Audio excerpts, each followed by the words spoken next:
کو چھوڑو. محبوب سے متعلق بولے گئے تمام الفاظ مذکر ہوتے ہیں. جیسے مثلا محبوب شوخ، شوخ چشم، ماہ، مہر، ستمگر، دلبر، پری رخسار، گل، خوب رو، تندخو، با وفا، بے وفا وغیرہ. یعنی محبوب کے متعلق جو بھی بولے جائیں گے وہ سب کیا ہوں گے؟ مذکر ہوں گے.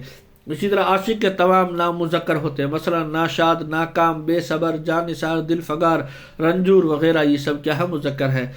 جن الفاظ کے آخر میں سین ہو وہ مونس ہوگا اور بولا جائے گا مونس. جیسے کھٹاس، مٹھاس، احساس، رومانس، ابناس وغیرہ یہ سب کیا ہے؟ مونس ہے جن کے آخر میں سین ہوگی. جن الفاظ کے آخر میں نون ہو وہ مونس ہوگا اور بولا جائے گا. مثلا جلن، سوجن، دھڑکن وغیرہ. جس کلمے کے آخر میں کار آتا ہے وہ مونس ہوتا ہے اور بولا جائے گا. مثلا سرکار، پرکار، چہکار، للکار، پھٹکار، طلبگار وغیرہ. جن الفاظ میں شین آئے، بڑی شین آئے، وہ مونس ہوگا اور بولا بھی جائے گا مونس ہی. مثلا کوشش، پوشش، کشش، گردش، سفارش، فرمائش، کاوش، خارش، پرسش وغیرہ وغیرہ.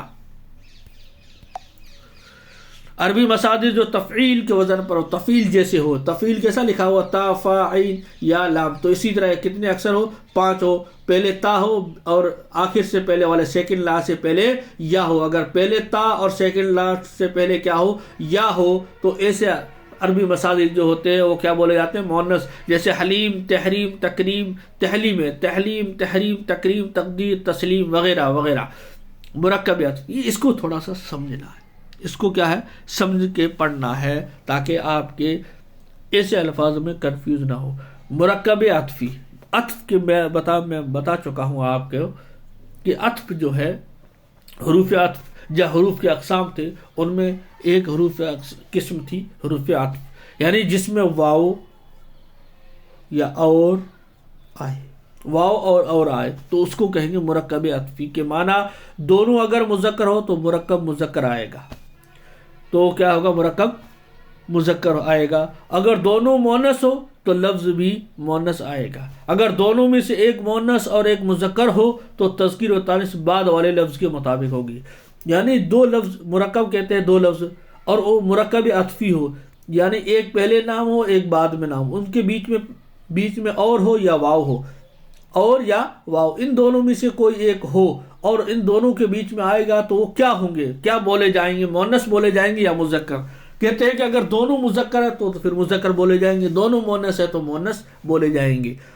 اگر ایک مذکر اور ایک مؤنث ہے تو پھر کیسے بولیں گے؟ تو اگر ایک مذکر اور ایک مؤنث ہے تو پہلا والا اس کے بعد حرف عطف واو یا اور آیا ہے، اور اس کے بعد والا جو آیا اس کو دیکھا جائے گا. بعد والا مؤنث ہے تو اس پورے کو مؤنث بولا جائے گا. اگر بعد والا مذکر ہے تو اس پورے کو کیا بولا جائے گا؟ مذکر. اب مجھے امید ہے کہ آپ کو سمجھ میں آ گیا ہوگا.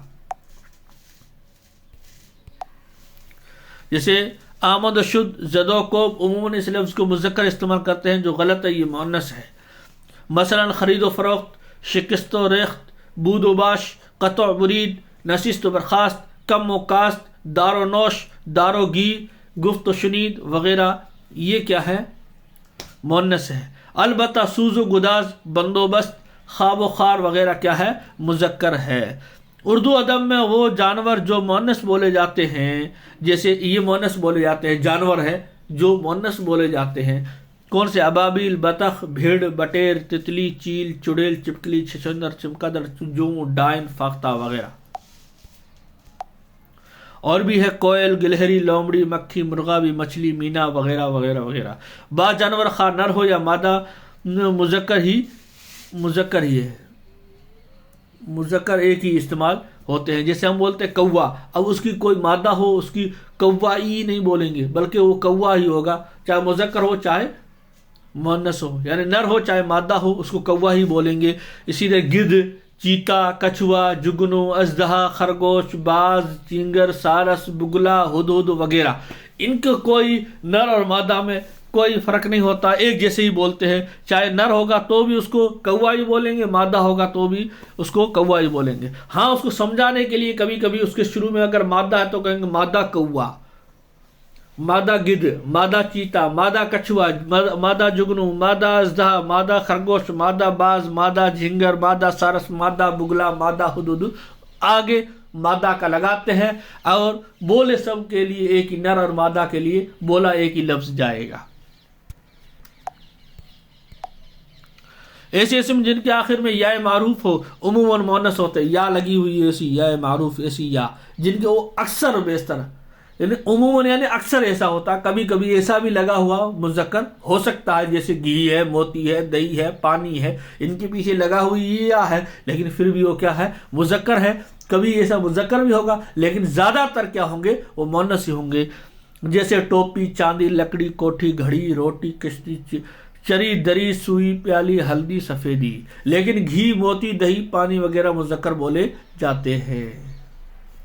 جن الفاظ کے آخر میں تا اور ٹا ہوتے ہیں اکثر مؤنث ہوتے ہیں، اکثر یعنی زیادہ تر مؤنث ہوتے ہیں، جیسے ملت، دولت، چوکھٹ، بناوٹ، آیت، رحمت، عظمت، عزت، رخصت، حیات، کائنات، رفت، موت، شربت، پنگھٹ، قامت وغیرہ وغیرہ۔ جس اسم کے آخر میں پن آتا ہے وہ مذکر ہوتے ہیں، جیسے بچپن، لڑک پن، ٹیڑھا پن وغیرہ وغیرہ۔ جس کے آخر میں پن آئے لاہی کا، وہ کیا ہوگا، مذکر ہوتے ہیں۔ کتابوں کے نام یعنی آسمانی جتنی بھی کتابیں ہیں ان سب کا نام کیا ہے، مؤنث ہے۔ قرآن مجید ایک کیا ہے، مذکر بولا جاتا ہے، جیسے انجیل، توریت، رامائن مؤنث بولے جاتے ہیں لیکن قرآن مجید مذکر بولا جاتا ہے۔ فارسی کے وہ الفاظ بھی مؤنث بولے جاتے ہیں جن کے آخر میں شین ہوتا ہے، یہ میں بتا چکا ہوں پیچھے۔ کوشش، آرائش، زیبائش، آزمائش، بارش، پرورش، نمائش اور گردش وغیرہ۔ اردو زبان میں کچھ الفاظ ایسے بھی ہیں جو مذکر اور مؤنث دونوں طرح تلفظ کے اعتبار سے بولے جاتے ہیں۔ ہاں، کچھ ایسے الفاظ ہیں جو مذکر بھی بولے جاتے ہیں اور مؤنث بھی بولے جاتے ہیں، یعنی یہ الفاظ اگر ایک جگہ مذکر بولے جاتے ہیں تو دوسری جگہ مؤنث، ایسے اسم مشترکہ کہلاتے ہیں۔ جیسے شروع میں نے آپ اسم مشترکہ بتایا، وہ اسم مشترکہ ہی ہے جو دونوں جگہ بولے جاتے ہیں، پھر اس کو جملے اور سینٹنس اور واقعے کے اعتبار سے پتہ چلے گا کہ یہاں مذکر ہے یا مؤنث ہے۔ جیسے طرز، نقاب، درود، فاتحہ، لیبل، ایجاد، آغوش، جانور، داروغہ، دشمن، سائنس، فکر، کھلاڑی، گیند، مقام، مہمان، میزبان، نقاب اور یتیم وغیرہ وغیرہ وغیرہ۔ بعض مذکر کے آخر میں الف ہوتا ہے، مؤنث بنانے کے لیے الف کو یا معروف سے بدل دیتے ہیں۔ بعض مذکر ہوتے ہیں جن کے آخر میں الف ہوتا ہے، اب اس الف کو گرا کر اس کی جگہ یا معروف ایسی یا لگائی جاتی ہے اور وہ مؤنث بن جاتا ہے، جیسے لڑکا، الف ہے لاسٹ، الف کو گراؤ یا معروف لگاؤ لڑکی، مؤنث بن گیا۔ گھوڑا، الف کو گراؤ یا معروف لگاؤ گھوڑی۔